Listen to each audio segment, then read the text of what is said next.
Distinguished guests, the President of the United States, accompanied by the Vice President of the United States and Representative Maxwell Frost.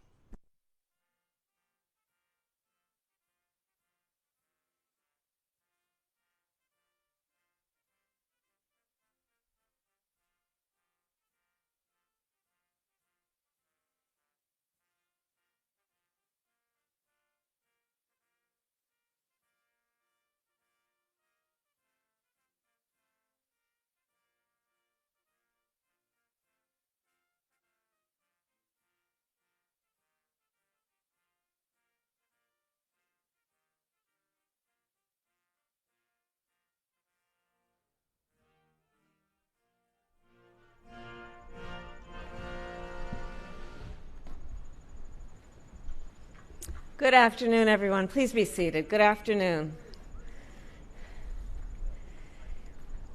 So I will start by thanking our President, Joe Biden, for his long-standing leadership in the fight to save lives from gun violence.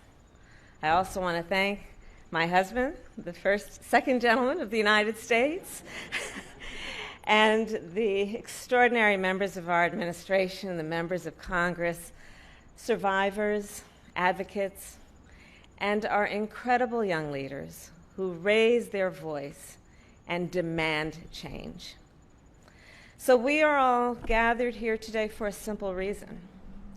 We agree that in a civil society, the people must be able to shop in a grocery store, walk down the street, or sit peacefully in a classroom and be safe from gun violence. But instead, our nation is being torn apart by the tragedy of it all, and torn apart by the fear and trauma that results from gun violence. Recently, I have met with students on college campuses across our country, and when I'm there, every time I turn to the students and I make a request of them.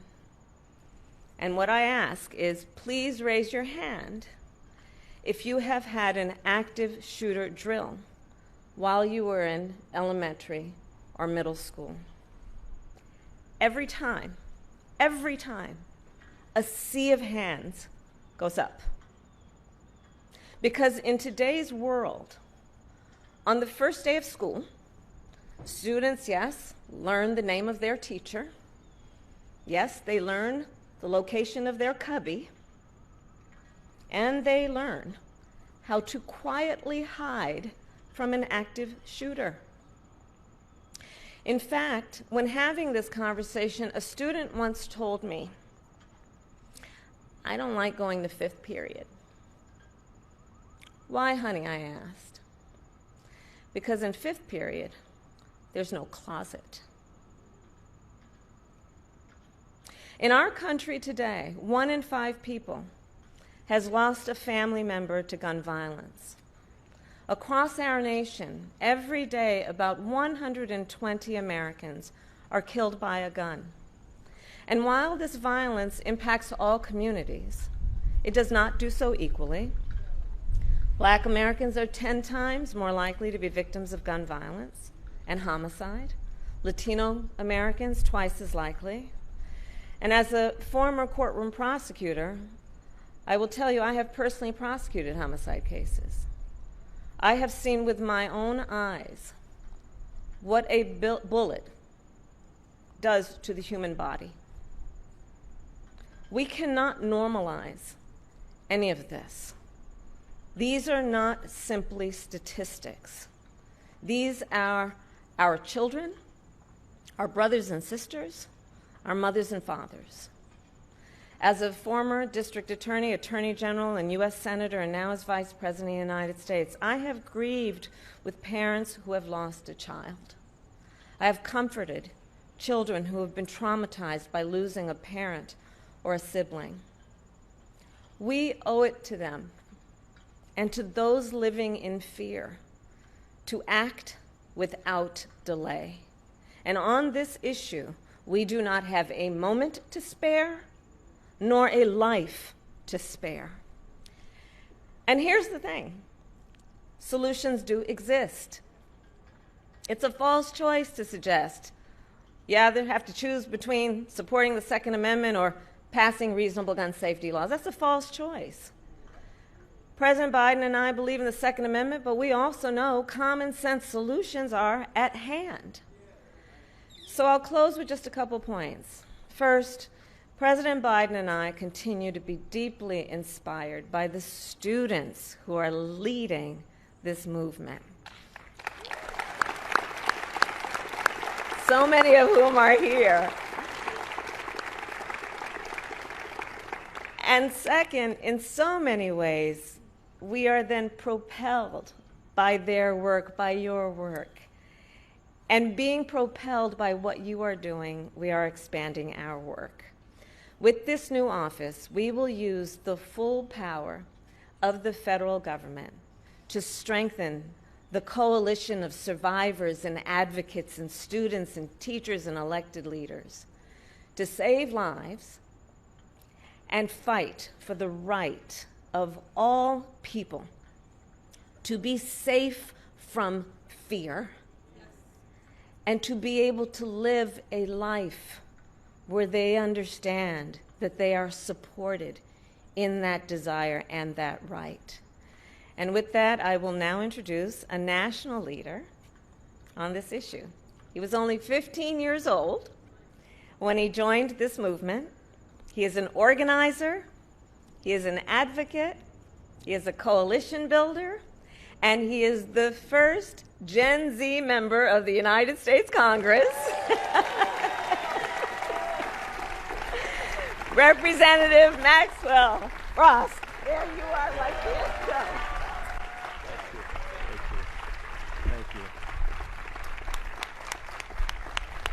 It feels good to be a part of a winning movement. Good afternoon, and thank you, Vice President Harris, for the amazing introduction. It's the honor of a lifetime to be here today as President Biden cements his legacy as one of the fiercest champions of gun violence prevention, President Biden and Vice President Kamala Harris. I'm Congressman Maxwell Alejandro Frost, proudly representing Central Florida in the House of Representatives.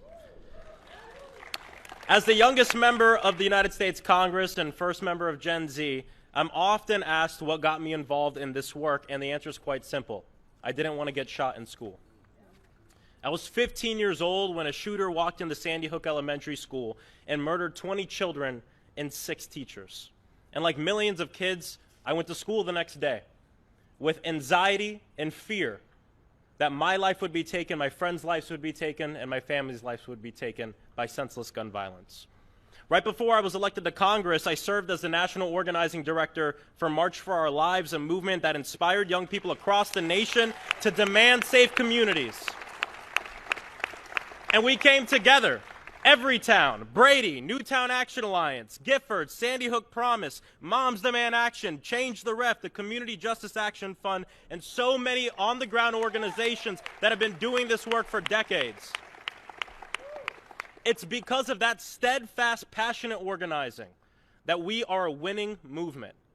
But we're a winning movement doing very difficult work, because the brutal truth is usually when the most people are paying attention to our movement, it's usually coupled with carnage and death. But not today. Today, the country sees us here at the White House with a president who is taking action. My very first bill as a member of Congress was to introduce the Office of Gun Violence Prevention Act of 2023. To bring together a federal coordinated response on this issue. And today, that bill and our ask as a movement will become a reality due to the executive action and leadership of President Biden and Vice President Harris. See, the president understands that this issue, especially for young people, especially for marginalized communities, is a matter of survival. He's a president who's been fearless enough to reject the gun lobby and sign into law the first major federal gun legislation passed in nearly 30 years, the Bipartisan Safer Communities Act. And look, this action and that legislation come from love. From Pulse to Parkland, we fight because we love. From Breonna Taylor to Trayvon Martin, we fight because we love. From Tiana Major, Joaquin Oliver, Jamie Guttenberg, we fight because we love. Because when you love somebody, you want them to live free of gun violence. That is what true freedom is. And President Biden wants that safety and freedom for every American. And if this week has shown us anything, because the White House has been very busy this week, it's that Joe Biden wants to be and is a president that understands the power of young people, a president fighting for the world that we deserve. Today, as this administration announces yet another piece of groundbreaking action in the fight to save lives, I am proud to introduce the President of the United States of America, President Joe Biden.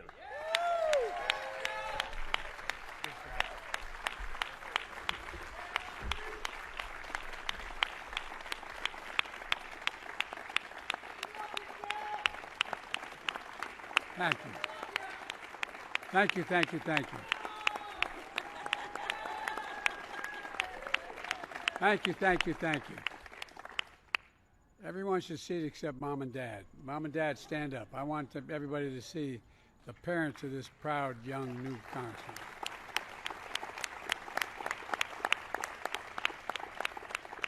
You did a heck of a job. Congressman Frost, thank you for the introduction, and you've helped power a movement that's turning a cause into reality. You know, you're the big reason why I'm so optimistic about America's future. So many engaged young people. So many engaged, I remember when I was young. We have something in common. I got elected to the Senate when I was 29 years old. The only difference was he was eligible when he got elected to take office. I had to wait 17 days to be eligible. That was 827 years ago, but it was a while. Folks, Vice President Harris, members of the Cabinet, so many members of Congress who are here, and the relentless leaders on this critical issue. You know, one of the members who couldn't be here today is a really important member, Senator Chris Murphy. With Chris, who together with Congressman Frost introduced the bill, created a dedicated gun violence prevention office. He couldn't be here today. Since the tragedy in Sandy Hook, and I remember being there. I remember that how I met with every one of the parents who were there. I met with every member, every family member. And what I do also remember is that I remember as we were leaving, the state police doing the investigation asked Senator if they'd meet with me, if I could meet with them. And I said, of course I would. And I think there were about 12 to 14 of them. And I walked in a room, and two of them started crying. And they said, we need help. We need help. And I looked at them, I said, what can I do? They said, we need psychiatric help. We need help. We need help. Anyone who doesn't think that these kinds of engagements have a permanent effect on young children, in many cases alter their entire lives even if they never had a bullet touch them, misunderstands. These were hard and tough cops asking me, could I get them psychiatric help? To all the state and local leaders and advocates from all across the country, and to the survivors and families who are with us today, many of whom Jill and I have gotten to know. And by the way, our losses may be different circumstances, but I know events like this are really hard to attend. You want to be here to promote the change, but it brings back all the memories as if it happened a day ago. And I thank you, those of you who are parents, for being here, brothers, sisters, for being here. It matters. You have absolute courage. You found purpose in your pain. And because of all of you here today, all across the country, survivors, families, advocates, especially young people who demand our nation do better to protect all, who protested, organized, voted, and ran for office, and yes, marched for their lives. I'm proud to announce the creation of the first ever White House Office of Gun Violence Prevention, the first office in our history.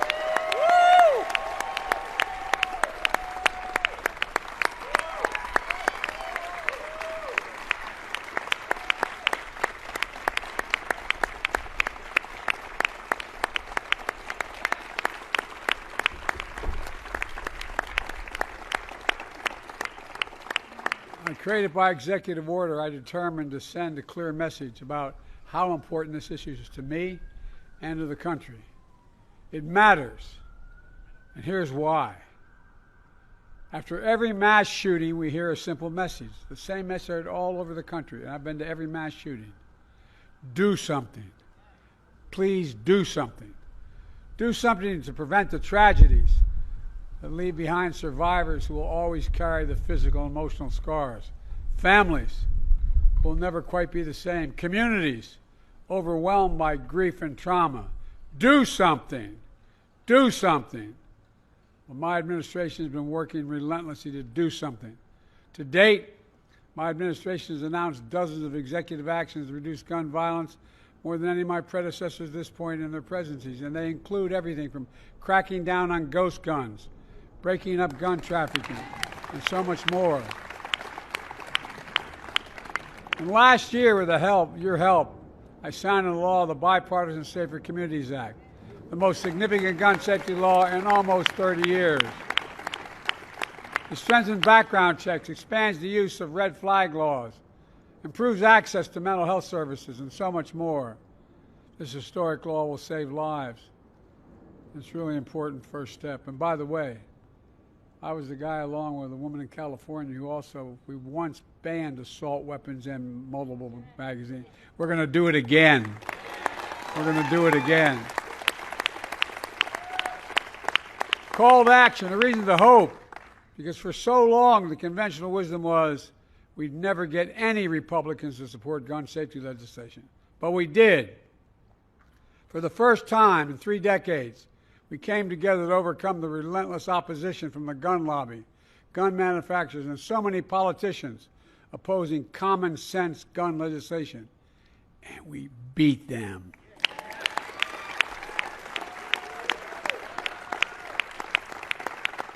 And we did it through a bipartisan effort that included a majority of responsible gun owners.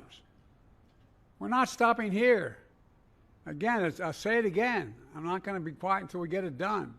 It's time again to ban assault weapons and high-capacity magazines.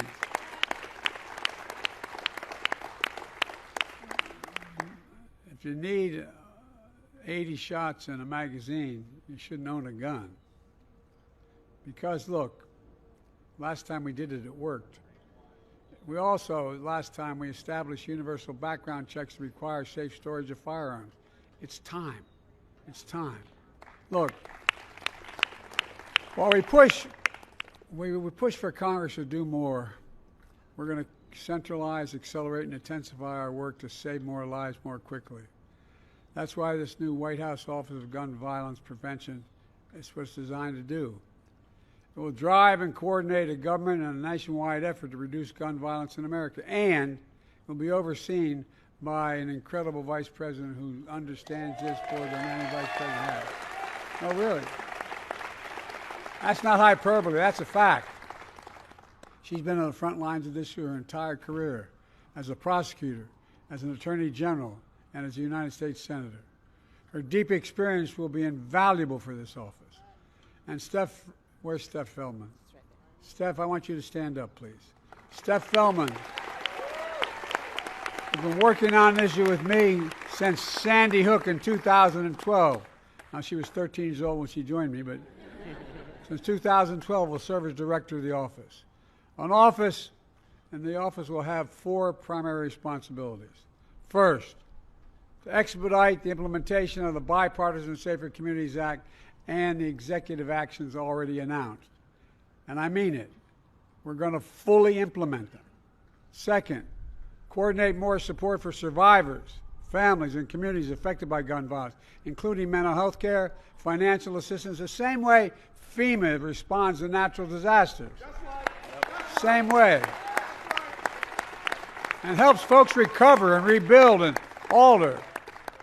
Look, folks, shootings are the ultimate superstorm, ripping through communities. Third, identify new executive actions we can take within our legal authority to reduce gun violence. And fourth, expand our coalition of partners in states and cities across America, because we do have partners to get more. We need more state and local help to get these laws passed locally as well. and to strengthen our laws and give us more hope. Folks, to be clear, none of these steps alone is going to solve the entirety of the gun violence epidemic. None of them. But together, they will save lives. And it's going to help. It will help rally the nation with a sense of urgency and seriousness of purpose. Today, guns, I never thought I'd even remotely say this in my whole career. Guns are the #1 killer of children in America. Guns are the #1 killer of children in America, the United States of America. More than car accidents, more than cancer, more than other diseases. In 2023 so far, our country has experienced more than 500 mass shootings and well over 30,000 deaths due to gun violence. This is totally unacceptable. It's not who we are. And we have to act, and we have to act now. And let me be very clear. If members of the Congress refuse to act, then we'll need to elect new members of Congress that will act. Democrat or Republican. Look, folks, there comes a point where our voices are so loud, our determination is so clear that our effort can no longer be stopped. We're reaching that point. We've reached that point today, in my view, where the safety of our kids from gun violence is on the ballot. At the end of the day, whether the Democrats or Republicans, we all want our families to be safe. We all want to go to school, houses of worship, grocery stores, gyms, malls, movies, without constant anxiety. We all want our kids to have the freedom to learn how to read and write in school instead of duck and cover, for God's sake. And it matters. So let me close with this. Earlier this summer, I was in Connecticut at a summit on gun safety hosted by Senator Murphy. 4 students impacted by gun violence who are here with us today summoned extraordinary courage and stood and shared their stories on stage. 4 of them. They each came from different backgrounds, different parts of the country, different shootings. But they shared a common singular message that one of them summed up in just a few words, and I quote, "The deadly and traumatic price for inaction." That's what he talked about, the deadly and traumatic price for inaction. They made clear what all of you know too well. That price can no longer be the lives of our children and the people of our country. They spoke for an entire generation of Americans who will not be ignored, will not be shunned, and will not be silenced. And I know progress is hard. I've been at this a long time, but we've done it before. We can do it again. If we're here, I'm here to tell you, to you and Vice President Harris hears you as well. You're right. You're right. We're by your side, and we're never going to give up dealing with this problem. We're never going to forget your loved ones. We're never going to get there unless we remember. You know, I know we'll do this because I know you. Heroes. Heroes proving that even with heavy hearts, you have unbreakable spirits. In memory of your loved ones, you're building a movement that endures. Above all, you'll never give up on the one thing we must never lose: hope. Hope, hope. Jill and I, Kamala and Doug, our entire administration, are more determined than ever to carry forward that hope, that inspiration, that light that you continue to give us all. For the lives we have lost, for the lives we can save, we can do this. We just have to keep going. We just have to keep the faith. We just have to remember who we are. Every time I walk out of my grandpa's house up in Scranton, he'd yell, "For real. Joey, keep the faith." And my grandmother would go, "No, Joey, spread it. Spread it." That's what we have to do. Spread the faith. And remember, and I mean this sincerely, we are the United States of America. There is nothing beyond our capacity when we do it together. Nothing we've ever tried to solve, when we've done it together, we haven't succeeded. God bless you all. May God protect our troops, and may God protect our children. Thank you so very much. At Duke Energy, we deliver electricity and so much more, like free home energy assessments. rebates for energy-saving improvements, payment options to help you better manage your budget, and even bill credits for helping the community use less energy. So no matter what you're doing, we can help you make better energy choices every day. It's just another way we bring power to your life. How much can you save?